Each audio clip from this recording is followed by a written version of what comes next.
So this model train layout was in a man's basement over in Monticello, Indiana. There's a picture over here of Dennis and Marilyn Snow, and they were getting ready to move to Arizona, and the real estate agent said if you got this out of their basement, that their house would sell better. So he'd called up, he'd been to our museum a couple of times. He said, I have this layout, it's 14 by 22. If the museum would like it, they can have it. He said, the rolling stock and engines, I'm going to sell on eBay unless you want to buy them. So I took pictures of his layout, brought them back to Mr. Ward and showed them to him, and he said, if you tell him, we'll take it. I should back up my story, this room wasn't here.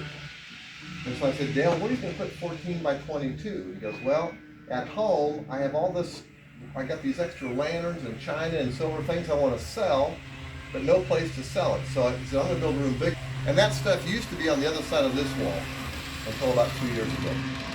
And so we're building on these rooms. Mr. Snow's getting his house ready to sell. When it came time to move it, he took a Sawzall, literally just cut through the layout. I know where this turntable is, there's a seam cut through there. I know there's another seam right in here, there's another one down here. As you go around, there's 7 sections total. Put it back together. And I'll be honest with all of you, I felt guilty telling my wife I was going to work. Oh, you and Glenn are going to play with trains today. Yeah, we are. Yeah. The only thing that we added to this layout, if you're a model railroader, you've seen people that have done the epoxy or the fake water.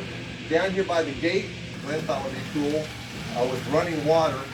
And I don't know about you, sir, because you said you were a model railroader. I've never seen on HO scale a running water feature until Glenn did that. What I think is funny is Glenn is not a model railroader. I am. I do HO scale at home, and my layout is nowhere near as nice as this. I see this, and I go home and go, guys, Mark, this looks like something a 10-year-old would have done. But the table is functional. I can power up track number 10 and bring that steam engine out. Bring it out to the main line.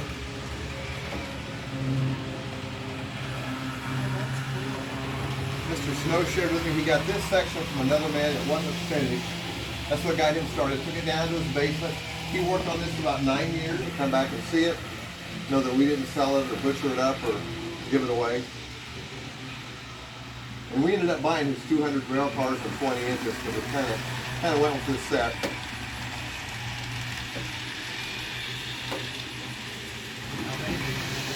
We had 200 rail cars and 20 inches. And we don't have them all out. When we have them all out, it looks pretty cluttered, so we tend to kind of rotate them. Solder joint here, no, it's not. Okay. But then a solder joint here that I need to redo, and sometimes it stops and sometimes it doesn't. So a lot of the displays that you'll see today at the museum, when Mr. Ward would get a collection, he would decide how to display it.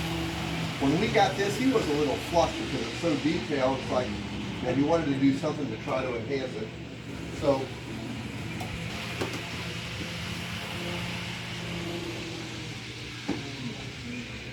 wow. the first time my wife saw this was the light, she goes, what are you going to put lights on yours? I said, honey, I'll make you a deal. You wash the car, mow and weed eat, I'll go play with the train. That was a year ago. I still don't have lights, so I wasn't a very good salesman.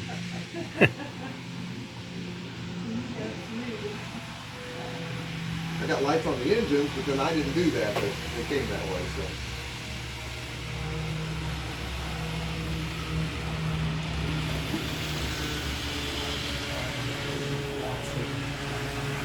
Yeah, you know, are yours on your layout? I've seen. Yeah, I've seen people that have got that. Yeah, and that was the first thing I asked him that first time I went to look at it. I said, so, you know, will the signals change? He goes, no, he goes, I'm not that talented.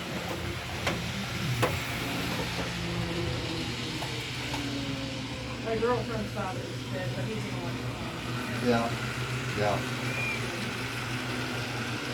Yeah. So this is larger. There are different. Yeah, if you look on these, this is HO scale. The last model train show I went to, there were 2 scales smaller than the end. The one guy's Z scale was in a big suitcase. Yeah. So. And how do you see or work on it? I have a hard time with this. And I've got a loop event on mine, and you know, if my nephews are over, what train do they always derail? They always that N-scale train. And why I didn't put any like re-railers on for the N-scale, I have no idea. So that's something I need to correct soon. And then some other things in this room. The wall back here, the couple on the left is moved towards mom and dad. If you go north on 421, you'll go past the stone quarry that his dad owned and operated and started. And then later Dale owned and operated that lamp or that stone quarry. And then the other couple is his mother and father-in-law. And on the farm, Mr. Jackson started building semi-trailers. Then later built a factory in Monon called Monon Trailer. And so today, if you see a Vanguard semi-trailer on the highway, it came from Monon, Indiana. There's a tower, a picture of one. And the Willow Creek board came out of that tower. And that's where Everett worked. And so in the 70s, that tower was abandoned because that was all done by computer. And I would like to think that Everett got permission to take the board out and the Willow Creek sign off.